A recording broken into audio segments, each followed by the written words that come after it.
And we are on to week 16. Welcome, everybody, to our Waiver Wire show on fantasy football. Today, we are going to talk about guys like Darren Waller and Joe Flacco, of course, and many, many more that can help you win. Ty Chandler, hopefully he's still out there, although Alexander Madison may come back this week. What about Antonio Gibson? Can you trust him? We'll talk about all these guys here. And can we just skip ahead to Monday night and get to the Ravens and 49ers? I get pins and needles waiting for this one, guys. I mean, it's the Super Bowl preview. Could be. Could be. Yeah. As long as the selection MVP showdown? As long as the selection committee is comfortable with those two teams being in there for TV ratings purposes, then yes, it will be a potential Super Bowl preview. Actually, relevant question. If you have any 49ers, if you have any Ravens, including the DSTs, are you looking at the waiver wire to make any substitutions? I think at this point, the only Ravens that you're starting, certainly Lamar Jackson and maybe Zay Flowers, but after the game that Flowers just had, he might be replaceable if you have somebody else better on your team. Isaiah Likely, I guess, is in your starting lineup. Gus Edwards, I mean, how comfortable can you be starting him even with Keaton Mitchell's injury? The 49ers, you're not benching. I mean, look, you're not getting away from McCaffrey, you're not getting away from Debo, you're not getting away from Ayuk or Kittle. Like, they just have so much upside no matter who they're facing. And we've seen this Ravens defense certainly give up a lot of production. Just go back to 2 weeks ago with the Rams. So, yeah, the DSTs, yes, I would be looking to replace them. The main guys I've been starting, no way. I feel the exact same way, except I'd start the 49ers DST. I'm good. You would? Yeah. Okay. Yeah, no, I'm benching them. I want to see how healthy they are. They've had some pretty key injuries lately, and let's see if they can get Eric Armstead back. They were able to get Charvarius Ward back. He had a huge impact in the game against the Cardinals, but they've been still with that a little bit beat up. So we'll check the injury report. But all right, let's get into the waiver wire show. Jamie, who are the top 3 priorities this week? It's really a little bit all over the place. Darren Waller is easy, so go get him. Just looking at the option of getting a potential top 12 tight ends, hard to overlook. Then it's kind of, okay, what do I need? And so I put Justice Hill as the number 1 running back. That's a little contingent on, do we know if Josh Jacobs is going to be out? If Jacobs is out, I would rather have Zamir White, but I would guess that Jacobs has a chance to return. With Pacheco coming back, with the Colts running back situations being what it is, Justice Hill, not an easy schedule, and hasn't exactly, blown the doors off when he was playing the secondary role, if you will, to Gus Edwards earlier this year. But if Edwards gets hurt, and we know Ravens running back history right now, you not only have a potential flex right now with Keaton Mitchell's injury, but you also have maybe someone you could start in your league. So he's the number 1 running back for me. But again, I prefer to start Zamir White if you tell me that Josh Jacobs is out, and you could add White if you want to ahead of him. And then the receivers are kind of, again, a little bit all over the place, because I think Curtis Samuel makes the most sense just based on what he's done for the last 3 games. But you also have now Josh Palmer if Keenan Allen remains out, and he looked good against the Raiders for whatever that's worth, if you want to judge that performance. And he was playing well before he got hurt. And then you also have now Tyler Boyd for maybe 2 games with how Jake Browning has looked and his opportunity. So Dontavian Wicks as well, So if you want to nail me nail down 3 receivers, three players, I'll go with Waller, Justice Hill, and Josh Palmer as top 3. Waller, Justice Hill, Josh Palmer. Okay, Dave, how about you?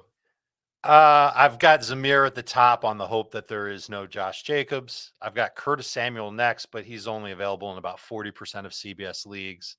Looks like he's the number 2 target in the Commanders' offense. That's an offense that I still think will pass plenty.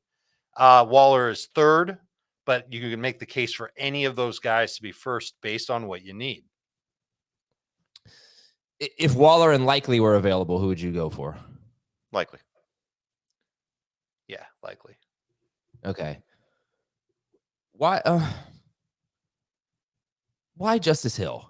I mean, like where do you have him ranked? It's not easy to find running backs off the waiver wire, so I get that. Just inside the top 36. Okay. So the problem is that if Taylor and Moss play, there go the Colts guys. If Pacheco plays, maybe you could make a case for McKinnon as the number 1 guy, because I don't think his role necessarily goes completely away after what he's done the last couple of weeks. If Josh Jacobs returns, we know what that situation has been. Zamir White didn't play. Yep. Right. So it's all these situations that play. Like I said, if you told me right now Josh Jacobs is out, and Dave makes a valid point, on the chance that he's out, you go get Zamir White first. I totally get that. But if you're talking about who's going to get touches right now, what at least what Justice Hill was doing when the start of the season, he was getting basically 8 to 10 touches a game. And so if you're telling me 8 to 10 touches a game, at least I could count on that. Like, you don't know if you can count on that with any of these other situations. Yeah, I know you were kind of going with, let's get a running back on there, but let's just say you needed a flex. Would you go with Curtis Samuel? All the receivers. Yeah, I'd go with Waller first, Samuel, and Palmer would be the top 3. And that's probably the safest way to go if you want to just frame it that way. Now, how about Ty Chandler? He's about 75%. Oh, he's number 1. He would be numero uno. Yeah. But Madison could come back. They've already said that he's going to be their main guy. Did they say that? I thought they kind of waffled on that. Did they? If they waffled, I didn't get to a taste of that. You would know better. You would know better than I would. Well, let's check. All right, we'll try to check on that. I mean, after that performance from Ty Chandler, you would think he would earn a little more work. However, it would have been nice if Alexander Madison had the opportunity to play against the Bengals. It is an amazing matchup, and it's a much different matchup this week against the Detroit Lions. Much different. So, I don't know about you, but there's definitely a scenario where we don't want to start any of these running backs if everyone returns, which is realistic. Pacheco, yes, expected back. We already, Josh Jacobs could be back, as we said. If Madison's back, then that moves Chandler down a little bit. All right, here's the quote from Kevin O'Connell. Mm-hmm. What that looks like moving. This is about Madison return to practice week. What that looks like moving forward, as far as who gets the first touch of the game and all of those things, we'll continue to kind of work through based upon what we're attempting to do scheme wise. But there's no question that we have confidence in Alex. But I think Ty has done a lot of great things and will continue to do so, and will hopefully be a huge reason why we're able to have success offensively down the stretch.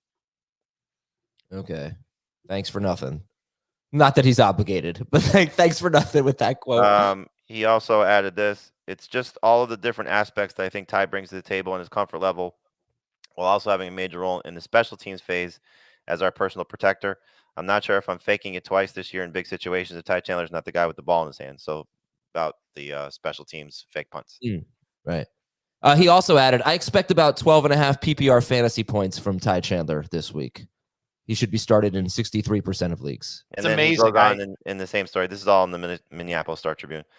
Ty's exactly where he wanted to be in his progression, and I think the role he's ascending to is something we had in our minds on when we brought him here, and we'll continue to do everything to get him valuable touches and make him a big part of our offense.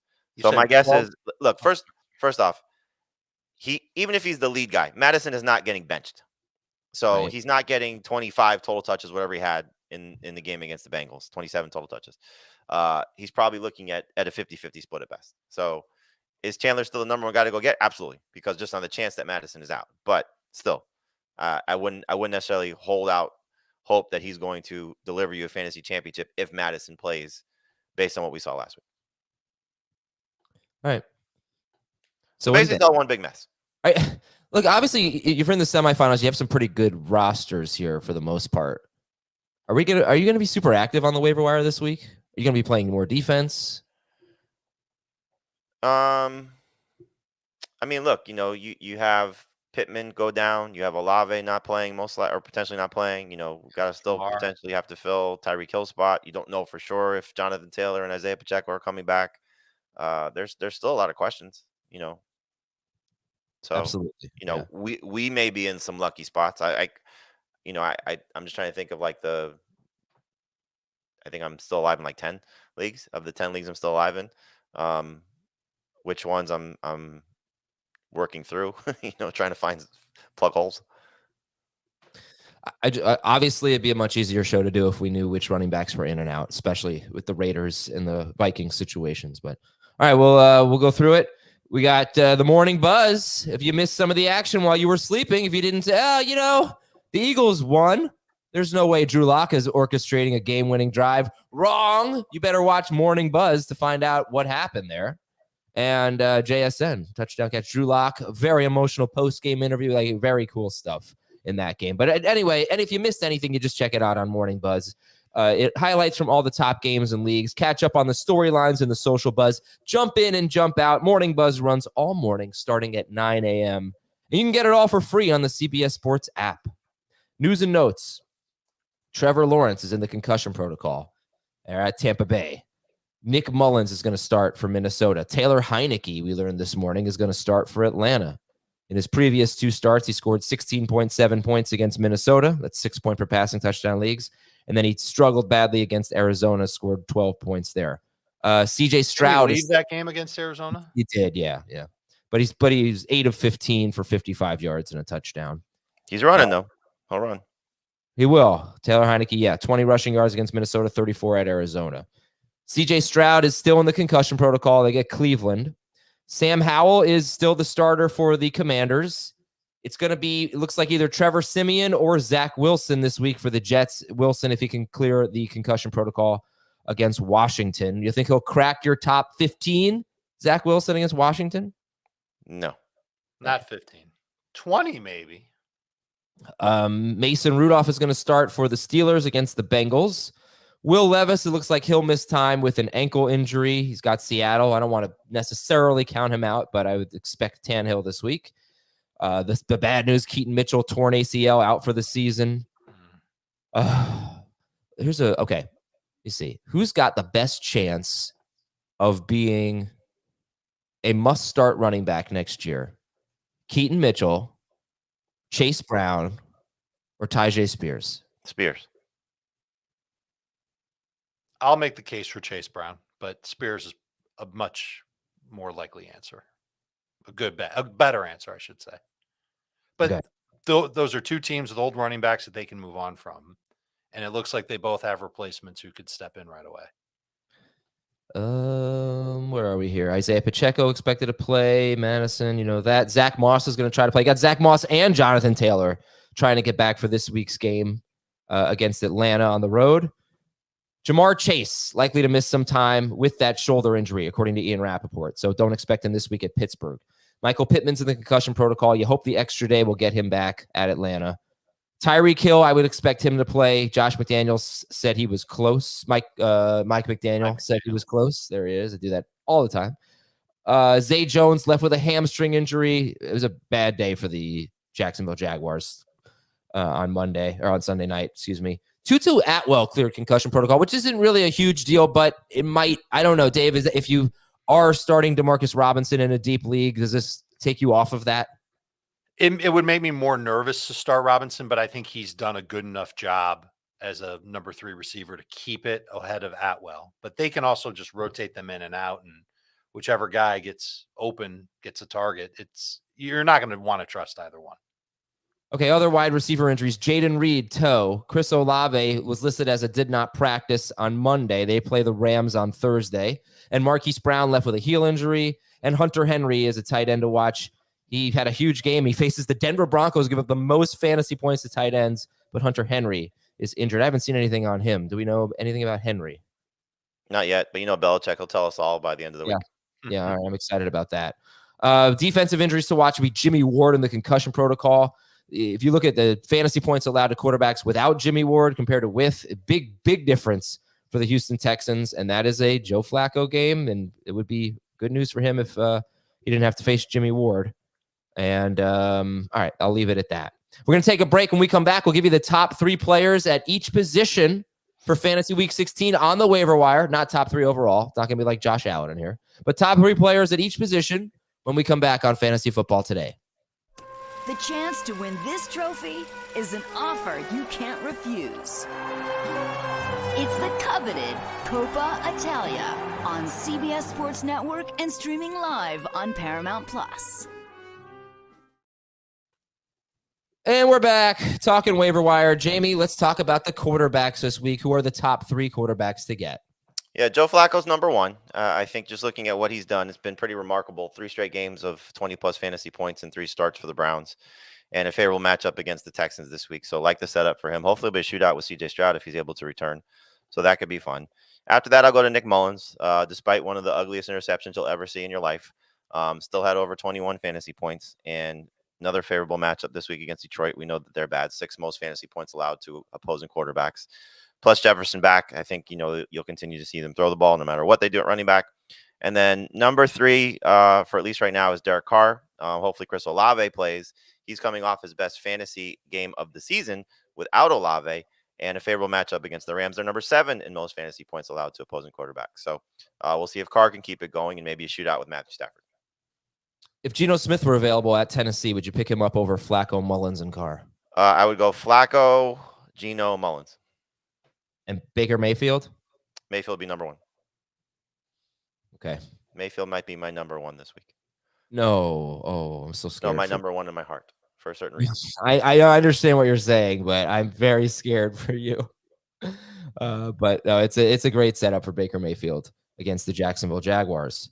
Are there any kind of must-start quarterbacks that you're going with Flacco over, or at some point must start, like Kyler Murray? Would you start Flacco over Kyler? I mean, there's like 4 must-start quarterbacks left. Yes, I would go with Flacco over Kyler Murray. I would go with Nick Mullins over Kyler Murray too. Okay. Russ as well. I put Russ in that same basket. Okay. Dave, top running backs to get.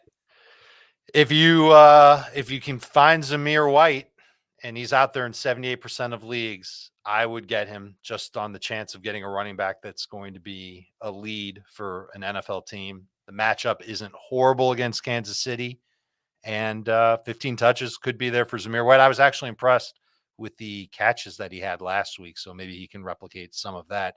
So he would be number 1 for me. I don't have Justice Hill as high as Jamie does.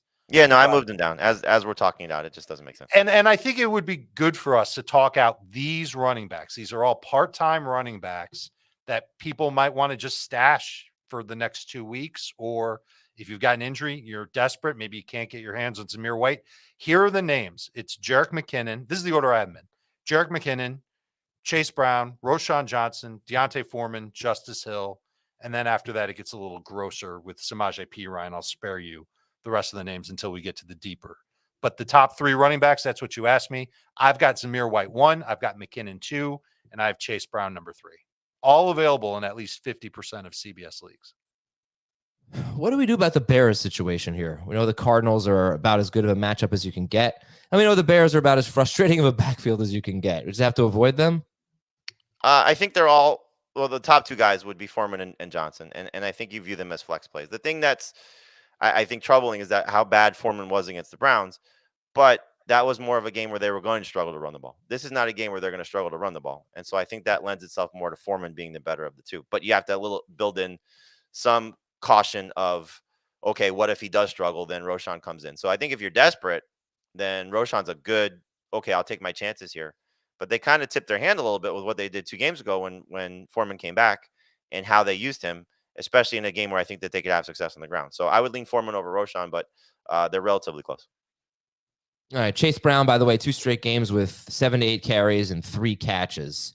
So if you need like 8 points, maybe you can get that kind of a floor from Chase Brown. He's a pretty explosive player.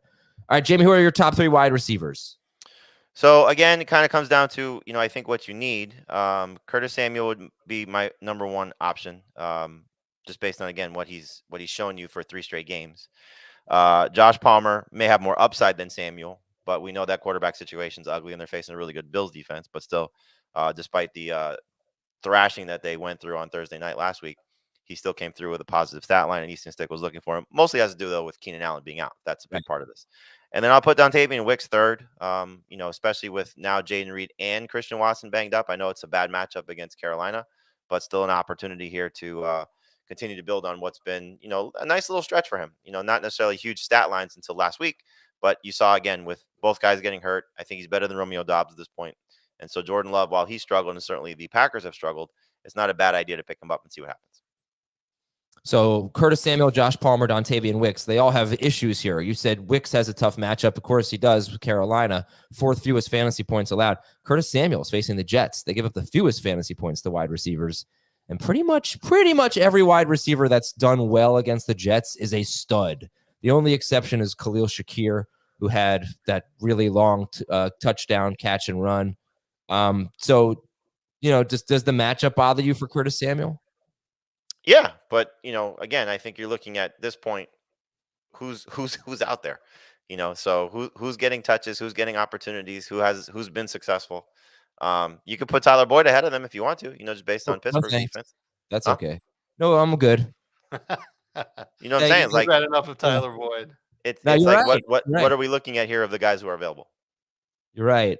Maybe Noah. Maybe you can get your hands on Noah Brown. Right. Oh, absolutely. Noah Brown's available. He'd be, like if Hmm. we're talking about 10-team leagues, and you can find Ty Chandler and Noah Brown and Baker Mayfield, Isaiah Likely, you're in a great spot. But most people that pay attention to our stuff and are watching our show and listening to our podcast are well aware that those guys have been gone. So we'll Yeah. get plenty of comments on our YouTube page of glad you guys talked about players that have been picked up 7 weeks ago. So Yeah. Well, You of know, course. We'll get to the deeper guys. We always do. Well, but Noah Brown, I mean, how much are we going to trust him? He's facing Cleveland and may or may not have Stroud and may or may not have Nico Collins. I feel like every freaking person has like a moving part. It's so frustrating. well, yeah. I mean, look, that's go back to your original question. How many moves are you going to make on your waiver wire this week? So that I think speaks to what you need and how your team is viewed or how you view your team right now. But in terms of Brown, really for me, as long as Nico Collins is out, his 3 best games have come when Nico Collins has not been there. It hasn't been Tank Dell, it's been Nico Collins. And so you saw with Case Keenum, they got him the ball, they got him involved, he was productive. So he's my favorite of anybody that we've talked about so far, probably including Chandler, just knowing that if there is no Nico Collins, Stroud or not, Stroud plays even better. Noah Brown's ceiling, I think, could be amazing, especially in terms of Chandler if Madison does return. Mm-hmm. Yeah.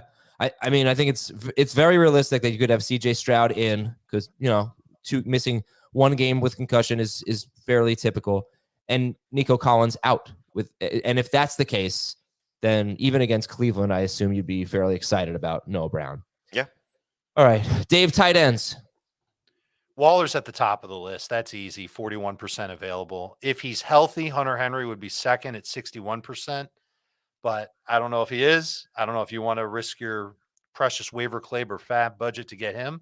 So let's give you some other tight ends. There's Gerald Everett, 44% available. Tucker Kraft. He's not cheesy. He's easy. 91% available, and he's probably good for a floor of 10 PPR points, especially if we see no Christian Watson and no Jaden Reed. He's going to open up and be a main target for Jordan Love. Okay, Darren Waller, Gerald Everett. Was that the second guy you gave? I mean, I gave 4 names, but Hunter Henry's kind of an iffy one because of the health. And what about Cade Otton against Jacksonville? It's a good Not a matchup. bad- I just not a don't know bad how many fire. targets he's going to get. Right. Yeah.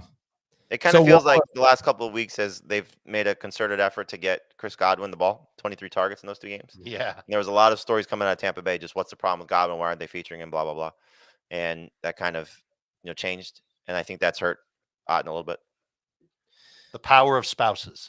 What about Waller and where you're ranking him this week? Low end number 1 guy. Mm-hmm. I expect him to play more snaps, run more routes. And I expect the Giants to be trailing against Philly. I like that he had 6 targets from DeVito. So that's, an exhibit that DeVito knows he's there and that he's going to lean on him. He was second on the team in targets last week. He could be first this week. Had a nice breakaway run. He slid at the end of the run to not take contact. That was a little disconcerting, but bottom line is that he's a top 12 tight end. Okay. And DSTs, Jamie, who are we going with at DST? Oh, there's a lot. I mean, you really have a lot of options. So depending on who's available in your leagues, I put the Broncos first because of the matchup against the Patriots at home. The Packers get the Panthers. The Commanders get the Jets. The Bears get the Cardinals. The Rams get the Saints. The Colts get the Falcons, and the Seahawks get the Titans. So those are all potential top 12 tight ends. Okay, so Denver, Green Bay. Give me the third. Washington. Okay, Dave. Anyone else you like? There's a team from a certain city on a certain lake that enjoys a certain beef sandwich that takes on the Arizona Cardinals. Revenge game because the Cardinals used to play in this city. They've scored at least 20 fantasy points as a DST each of the last 3 games, and their defense is much improved. They are the Bears, and I would start the Bears over the Ravens and the 49ers. Ooh. Okay, but would you start the Bears over the Broncos? Of course, I would start the Bears over anyone. I would start them over the Colts.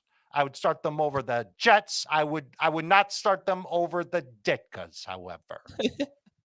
Are they your number one DST this week? They're actually number 2. If Case Keenum is starting for Houston again, I've got the Browns number 1. Okay. Kickers, Jamie? Kickers, we got Haversick again. Kyrie Fairbairn. Glad he's back. Tyler Bass, just under the threshold. Jason Myers and Will Lutz.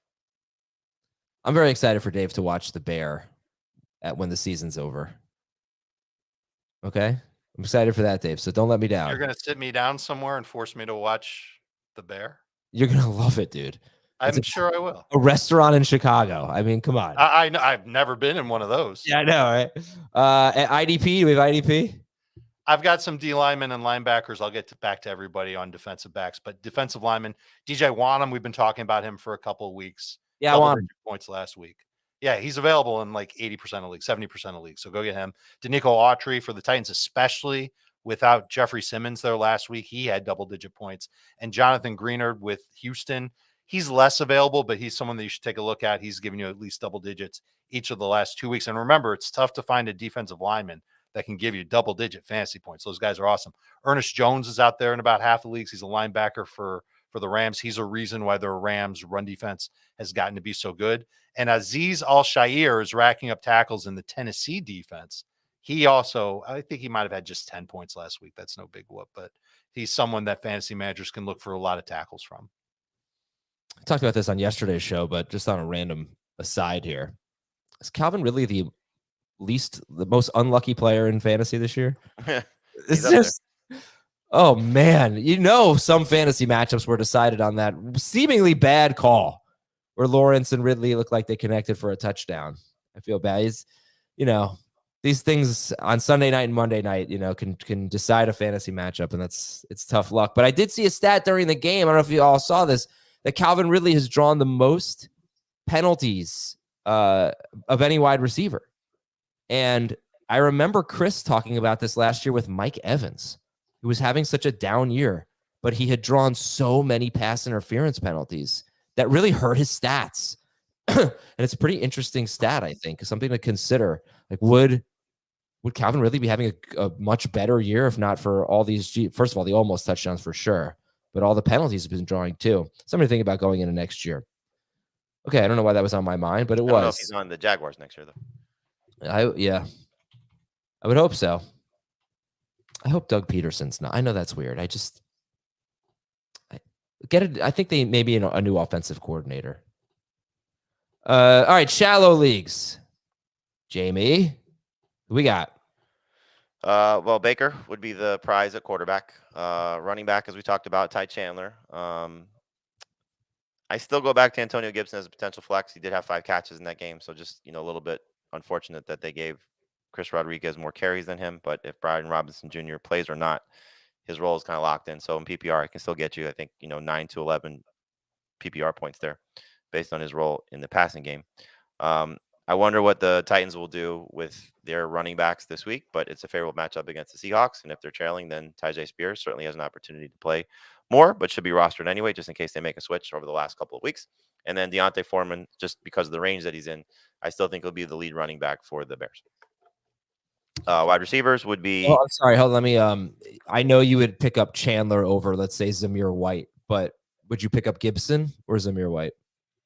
I'd pick up Zamir White just with the chance of Robinson returning and Jacobs not. Okay. Go ahead. And then receivers, Noah Brown, JSN. And I put Josh Downs there just with the chance of Michael Pittman not being healthy for this week. May see an uptick in targets. It's been very frustrating, clearly. So he's not a huge priority, but still just we'll see what happens, between him and Alec Pierce and now Montgomery, who, stepped up as soon as Pittman went down. He's a good deeper league option, but I hope that Josh Downs would be the beneficiary of Michael Pittman not being there. And then tight ends, Isaiah Likely, Dalton Schultz, and Pat Freiermuth. Yeah, how do you feel about Dalton Schultz? So potentially a good opportunity if Nico Collins is out again and CJ Stroud is back. It would be a nice setup for Schultz, but facing the Browns, I think it's Titans next week, and those are the 2 best teams against tight ends. Would you rather have Darren Waller or Dalton Schultz? Waller. Dave? I agree. Schultz was a goose egg for like 3 quarters last week. Well, thankfully they play 4. Well, he ended up with 4 catches for 58 yards on 5 targets, which isn't that bad against Tennessee, actually. Yeah. And listen, for what it's worth, the Browns gave up a big game to Evan Ingram 2 weeks ago. Cole Kmet scored last week. Yeah. So there's something there for Dalton Schultz, but it's not, you can't feel great about starting him. Okie dokie. Yeah, the Browns have given up 4 touchdowns to a tight end in their last 4 games. 2 of them to Ingram, 1 to Kmet, and 1 to Adam Troutman. Shallow leagues, Dave, or deep leagues, Dave. Deep league Dave, here he is. Hi. This is the season of St. Nick, so let's hope that Nick Mullins delivers us some goodies in week number 16. He's the best deep league quarterback to get, available in 82% of leagues. I think he can get you better fantasy production than what he did last week. It was like 21 fantasy points because of the turnovers. He's playing Detroit. Detroit's going to get CJ Gardner-Johnson back. That's going to be a big deal. But I still think that there's opportunities for Mullins to operate and play well there. If you can't get him, this is how good it is. It's Aiden O'Connell. I don't even want to say the other names. It's gross. If it's St. Nick Mullins season, then I will make the same joke I made twice yesterday. Isn't this time for Mason Rudolph? No. Okay. At running back, Zamir White is the best running back at 78%, no matter what. He's available in a bunch of leagues. If we're going deeper, this is where Justice Hill makes some sense. 82%. Jamie mentioned this before Keaton Mitchell became a thing. Justice Hill was actually playing a fewer percentage of the snaps for the Ravens, but he was getting 6.4 attempts per game. He had a better rushing average for whatever reason, 2 targets per game. He caught 100% of those. So 8 to 10 touches per game. It's there for Justice Hill. I just don't think he's a very efficient running back. And earlier this year, he was working near the goal line. I don't know why, but Gus Edwards has that job now. So he might be nothing more than a passing downs back for Baltimore. But we're talking deep leagues. That's the best after Zamir White. And then it's Latavius Murray, Isaiah Spiller, one of the Colts running backs, Sermon and Goodson. Both of them look good, but I think it's because they took on the Pittsburgh Steelers. Wide receiver Dontavian Wicks is awesome.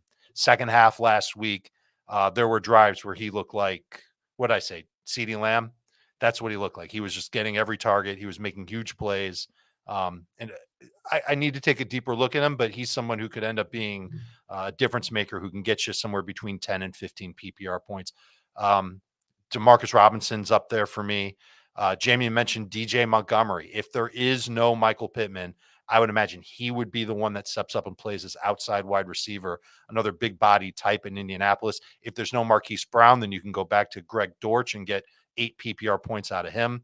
And then Kraft at tight end, 91% available. Awesome deep league stash. And here's another reminder, 2 things. Number one, making the play for Zamir White over, you said Gibson or Chase Brown or whoever. It makes sense to do it now because there's fewer competitors playing the waiver wire in your leagues. So if you get the wrong guy on Tuesday night or Wednesday night, whenever your waivers run, you can go ahead and double back and get somebody else. You don't really have to sweat it that much. And then you also want to play defense. You want to see who your opponents have. And if they're missing a running back and they need Zamir White and you have a chance to get Zamir White so that they can't use him, go ahead and do that. And that makes sense to do not only at running back, but also at tight end, both in the case of Waller, all the way down to Kraft. If your opponent is streaming tight ends, he might go for Kraft this week. I think Kraft is actually a decent option. You can prevent him from getting him and force him to go with an Okonkwo or a Michael Mayer, somebody like that. By the way, do you think it's worth using your first priority on a DST this week?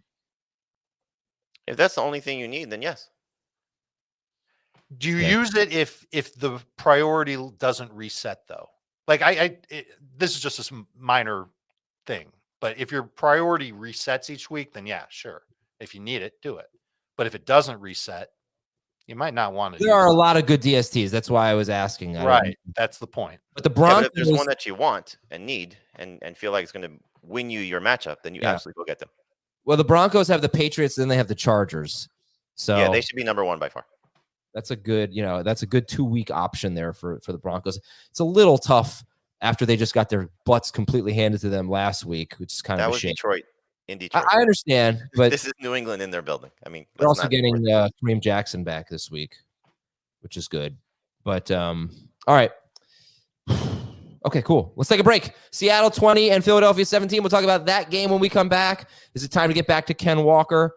And we'll give you some more waiver wire talk, I guess. And, I haven't talked about Dalton Kincaid and if we should drop him or if we should be streaming players over Dalton Kincaid. So we can get into some matchup stuff like that. We'll be right back on FFT.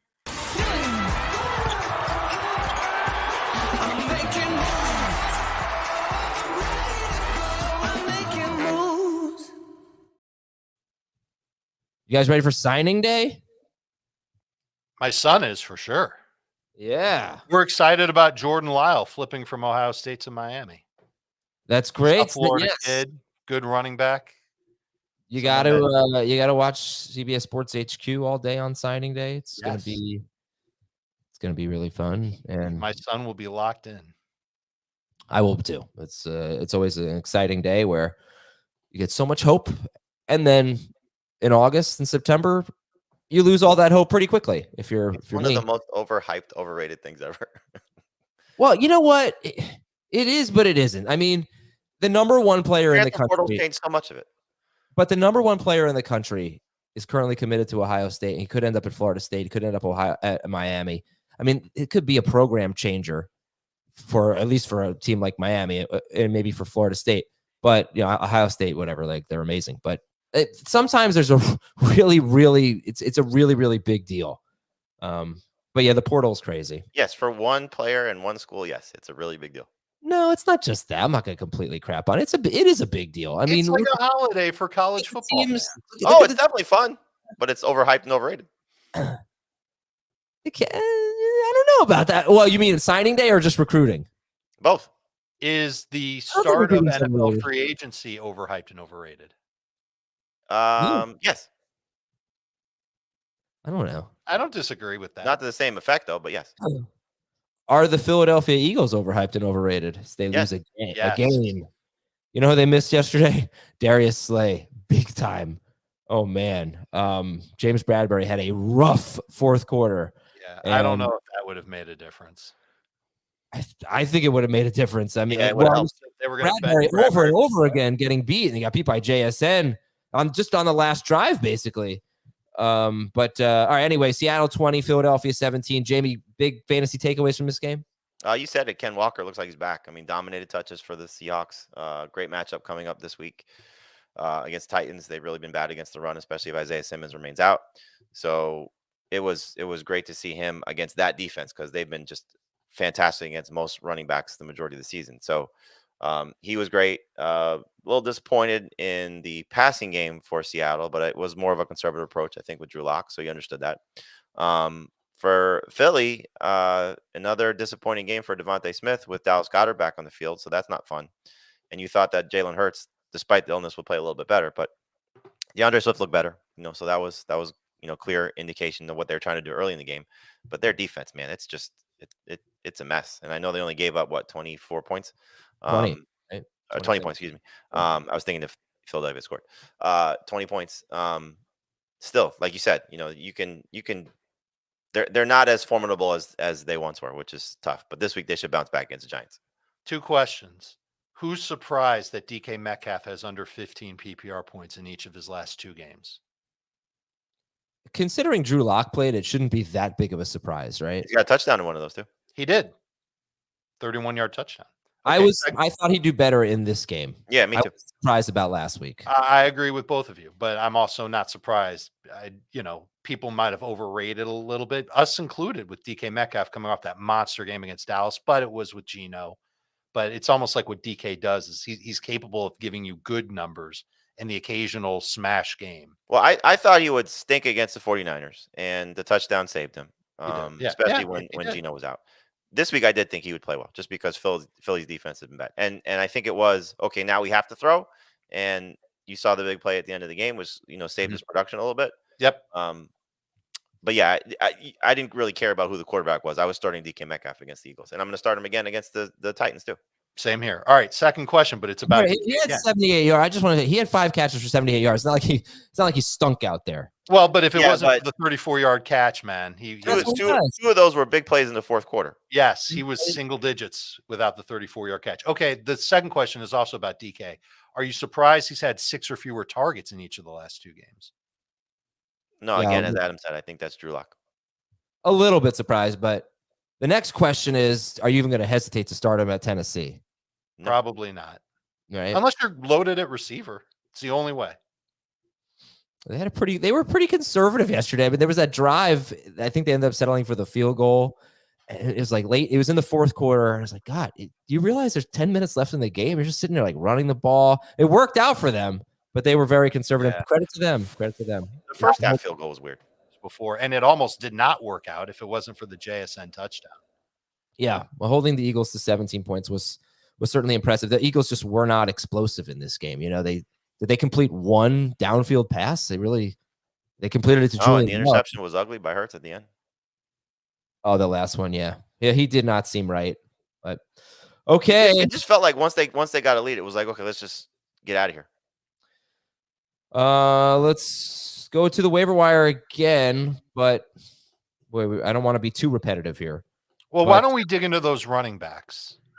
All right, let's just knock Try out. and let's see if we can come up with a consensus ranking of McKinnon, Brown, the Bears running backs, and Justice Hill. Okay, go ahead. Because those are guys that'll be out there. I got to do quarterback first, just Fine, to knock. go ahead. Okay? Fine. So Baker Mayfield over Geno Smith for both of you. Yes, definitely. Okay. Against Jacksonville, yes. And Flacco against the Texans is our favorite. And then we've got some kind of yucky options. But Flacco, I talked about this yesterday. The Browns, in 3 games with Joe Flacco, they have the 2nd highest pass rate in the NFL. They had the 6th lowest pass rate before Flacco. Yeah, They've just I love it. completely changed. It's so crazy. He's throwing. Well, 40 it's also, I mean, they're down 3 offensive linemen, so their run blocking is not as good. It's true. They are pretty beat up. Okay, let's see what else. Nick Mullins, Derek Carr at the Rams, who have been pretty bad against the pass lately, but Carr's been pretty unreliable. How about He does have 5 touchdowns in his last 2 games, and one of those was without Olave. Yes. Any interest in Gardner Minshew at Atlanta? Yeah, he's right there. To me, him and Carr are almost very similar. That's twofold though. Taylor returning, and that's a big part of it. We've seen what he's looked like when Taylor's been on the field. And also, if Michael Pittman's not there, I know he got away with the 3 touchdowns against the Steelers. I don't know if he has as much success without Pittman. Sure. So what about Jake Browning in this discussion here? He's 83% rostered. So he's not really a waiver wire guy, but how do you feel about him compared to Baker, Geno Smith, Joe Flacco, Jake Browning here? He's behind Flacco. To me, it's a toss-up with Mullins. I think you're getting, 20 to 22 points at best from both guys. I lean Mullins just because of the loss of Chase. So that makes me nervous. Yeah. It's like Chase has been pretty quiet with Browning, but still, it's a big deal to not have. Well, it's also, I mean, look, Jake Browning gave you good production last week. Those plays in the fourth quarter were, it's like DK Metcalf. You got lucky with how it finished. That's how I feel about Nick Mullins. I mean, he was so lucky in that game. Yes, but you're also talking about the guy throwing to Jefferson, Hawkinson, Addison against the guy that just lost Chase. Yeah. All right. Hey, Dave. And it's also against Detroit, which we know has been bad. True. Since Pittsburgh is playing, well, actually, they're playing 2 days before Christmas, but do you think this is the time of year to start Mason Rudolph? Okay. Just, That wasn't even a joke. All right. I don't know if we want to do super. Forget it. You got like Tommy DeVito against the Eagles and CJ Beathard at Tampa Bay. You do actually have some pretty good matchups. Right. I think Beathard would be the one that you gravitate toward first. Although we are talking about the super bionic Trevor Lawrence. He's never missed a game in his life. So if he can clear protocol before the game, he's going to play, and he should go off against Tampa. That defense is atrocious. But if Beathard were to play, I would take him over Rudolph. Yeah. Oh, okay. How about Zach I would Wilson? take Heineke over both. How about Zach Wilson in this discussion? I might take Heineke over both too. I'd have to think about it a little bit more. Who would you say, Zach Wilson? Huh? Yeah, I'd probably any quarterback, even Zach Wilson. I think I'd start Zach Wilson against Washington over him. Gamer Eric in the chat says Adam is the kind of guy who tells the joke twice because nobody laughed the first time. Actually, that's the fourth time I've told the joke. I told it twice yesterday too. All right, Dave, let's talk about your precious running backs here. Okay, so I haven't ranked McKinnon, Brown, Roschon, Foreman, Justice Hill. And obviously those guys are all behind Zamir White. And if for some reason Ty Chandler, Antonio Gibson are on your waiver wire, those guys are ahead of everybody. So it's coming down to which of those players would you plug in this week as a desperation play? And McKinnon and Brown have been productive the last couple of games. McKinnon, at least 12 PPR points each of his last two. I want to double check on Chase Brown, but he's had at least 8 PPR points each of his last two. That huge catch and run kind of weighted his numbers in week 14, but he gets targets. There might be a couple more of them with Jamar Chase not there. I think we know what Jake Browning is as a passer and that he's, very willing to throw short and not long, and that helps Chase Brown out. I need to do a little bit more digging on the Bears backfield because I'd like to know if it was a rotation of drives between Foreman and Herbert, and then late in the game it was just more Roschon.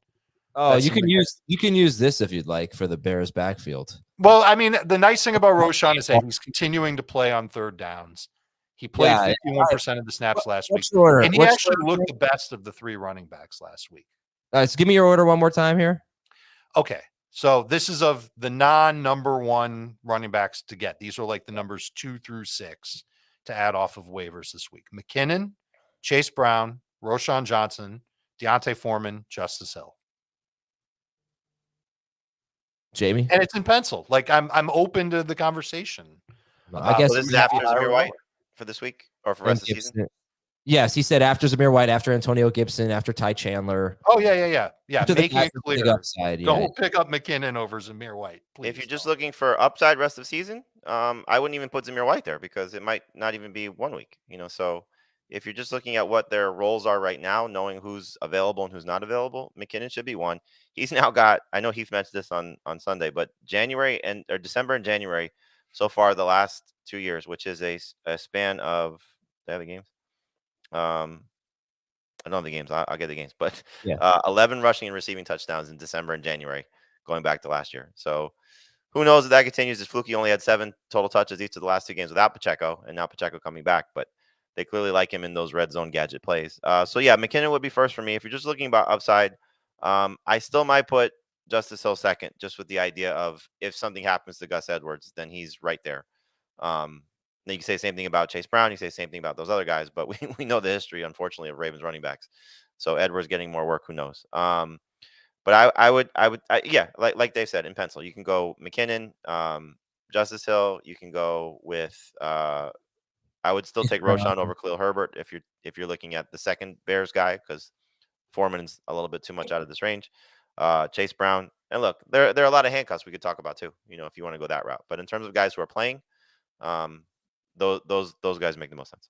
All right, I just took a very quick peek at the Bears snaps, and it looks like Foreman started, and it looked like the first drive went to Foreman, third downs went to Roschon. The next drive, Khalil Herbert started the drive. Roschon came in on third down. In the fourth quarter, Roschon played 11 of 18 snaps overall. And remember, that was a back and forth competitive game. Yeah. It could have been a byproduct of it being a back and forth game or a byproduct of Roschon looking better than the other 2 backs. I'm landing on Roschon first in Chicago.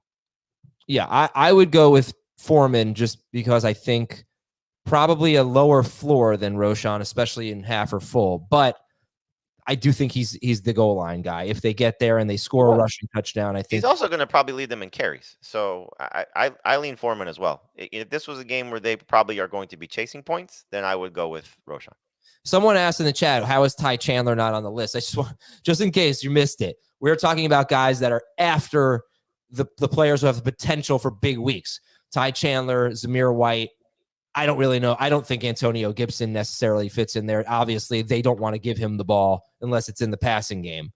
I'll say this about Gibson, though. Gibson had 5 catches for 20 yards last week at the Rams. The Rams are absolutely unbelievable against pass-catching running backs. Keep that in mind now. I mean, you're going to start Kamara, but they are the best. They give up the fewest receiving yards per game to running backs. So, that was obviously – that's how much they give up a game, basically, is 20, and that's what Gibson had. But Chris Rodriguez had 10 carries compared to 4 for Gibson. So I just don't know that Gibson – Chris, I got to give Chris credit on Sunday morning for bringing that up. And I don't think that they like Gibson in any bigger role than his just pass catching role. So looks like that's kind of what he's stuck in. All right. Wide receivers. So Noah Brown, if Noah Brown and JSN were both available, who would you go for? Brown. Same. And do you think Josh Downs or Alec Pierce or DJ Montgomery if Pittman were out? Pierce you can make the case for. No, I'd make the case for Pierce. He's capable of catching those wayward balls from Gardner Minshew. Big body type receiver on the outside.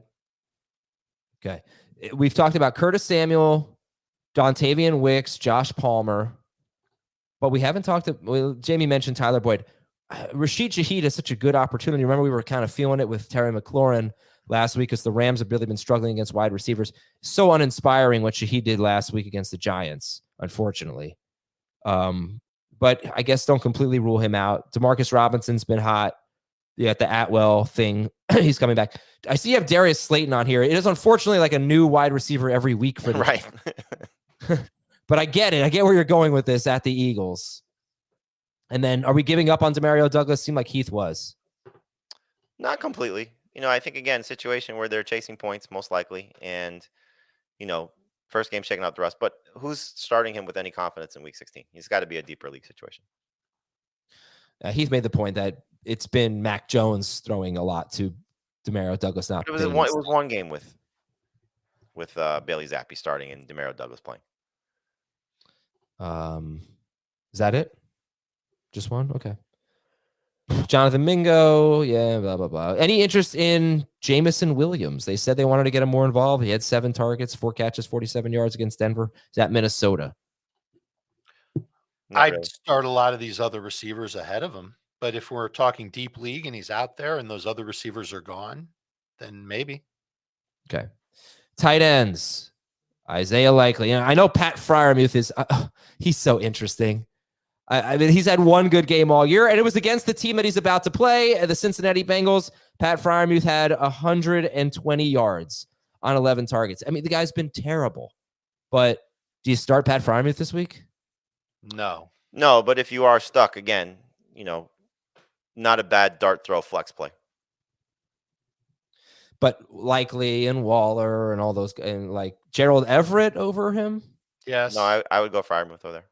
Yeah, I'd go Everett and I'd go Kraft. What's the appeal to Everett if Keenan Allen plays? Is it only if Keenan Allen's out thing? No, if Allen plays, then Everett would be. Well, you also had not just Allen not playing, you also had Parham not playing last week too. True. Tucker Kraft or Pat Freiermuth? Kraft. Kraft and PPR. I might go Freiermuth and non, just with the hope that he scores. It's such a good matchup. I'm nervous about Waller. Would you start? Why? Because he's Darren Waller and Tommy DeVito. And the thing about the Giants is like they don't, when they play teams like the Eagles, they lose by 30 and everyone's terrible. And I'm being serious. I mean, they get their doors blown off by these teams. Oh, wait a minute. Last two seasons. We forgot a running Scott. back. I was about to bring it up. Yeah, we forgot a running back. Oh, Boston Scott, sure, yeah. He always scores on the Giants. Easy. No way. Not this week unless it's special teams, but that's pretty. Actually, Sirianni's the kind of guy to keep that streak going. Absolutely, he is. Yes. That would be funny. He's going to be under center for a tush push. That's really funny. No, but I don't know. I mean, look, it's not like Waller's been so great this year. I think it was an impressive game for him against the Saints, given the limited snap counts. But it's not like you guys are ranking Waller super high. Would you start Goddard? Tight end 1. Goddard or Waller? Goddard's been so bad. Yeah. I lean Waller just because of the secondary and how bad it's been for Philadelphia. And David A is asking in the chat, so no Barkley? I guess that's in response to me being worried. I am super worried about Barkley. I don't know where you guys came out on him. I think, in all honesty, the Eagles' run defense has been much worse lately. They're just not the same unit. He's in the teens. He's not a top 10 guy. Yeah, but the Giants' run offense is abysmal, just abysmal. And then just look at him in the Cowboys games when they got blown out. I don't think he didn't play against the 49ers where they got blown out, but I don't think he played against the Eagles last year. He played one game against the Eagles last year. He played hurt. He was terrible, and then he sat the other game. Yeah, no, concerned. All right, and Dalton Schultz or Dallas Goedert. Got it. I think I'll take Schultz. What about Jimmy Graham? Is he going to catch a touchdown for a fourth straight game against the Rams? He's caught one in 3 straight games. I'm pretty sure. Yep. That's what he does. I mean, sure, 7 PPR points. All right, but how about Taysom Hill coming off that dud? How do you feel about him this week? Right back to him. Yeah, I've got him ranked basically in the same spot. Maybe a little lower than normal in non-PPR and PPR. The wild card here is Hunter Henry. It's a tough run defense that they're going up against, but it is a short week. So hopefully he gets more work. The wild card here is Hunter Henry. Dave talked about him earlier. I think you said he'd be number 2 on your priority list. That's if Likely's not available and stuff like that. But if Hunter Henry plays against the miserable Denver Broncos, what are we talking about here? Henry be a low-end starter. Mm-hmm. Target volume has been great with Zappy. He's clearly a red zone option with Zappy. I think you buy into it. Even as shaky and nervous as it is, he's the epitome of a tight end streamer. He might be the tight end streamer this week.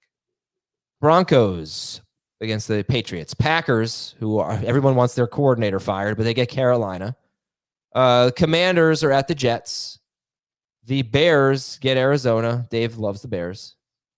The Rams against the Saints. The Colts are pretty hot, and they're at Atlanta and Seattle at Tennessee. And kickers, Lucas Haversick, Kaimi Fairbairn, Tyler Bass, Jason Myers, and Will Lutz. Well, that is it for today's show.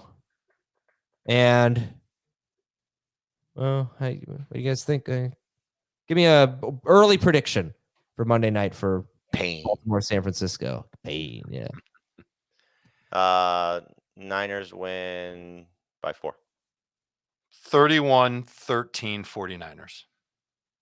I'm kind of feeling a 49ers butt kicking too. Yeah. To the Ravens. Like they will kick the Ravens butts. And usually it's the Ravens laying it to the NFC teams that aren't used to playing against them, but I think the 49ers are too good. Mm-hmm. Is Bosa okay? Is he good to go? I saw him limp off last week. Yeah, I think he's fine. Good. Okay, so we're going to have I think a Sunday night show on Christmas Eve. I think a pretty normal week. Sunday morning stream on Christmas Eve, looking like a Sunday night show. I'm going to talk to Dave and Jamie about that as soon as we end here, which will be right now. Have a great day, everybody. We'll talk to you tomorrow on Fantasy Football Today.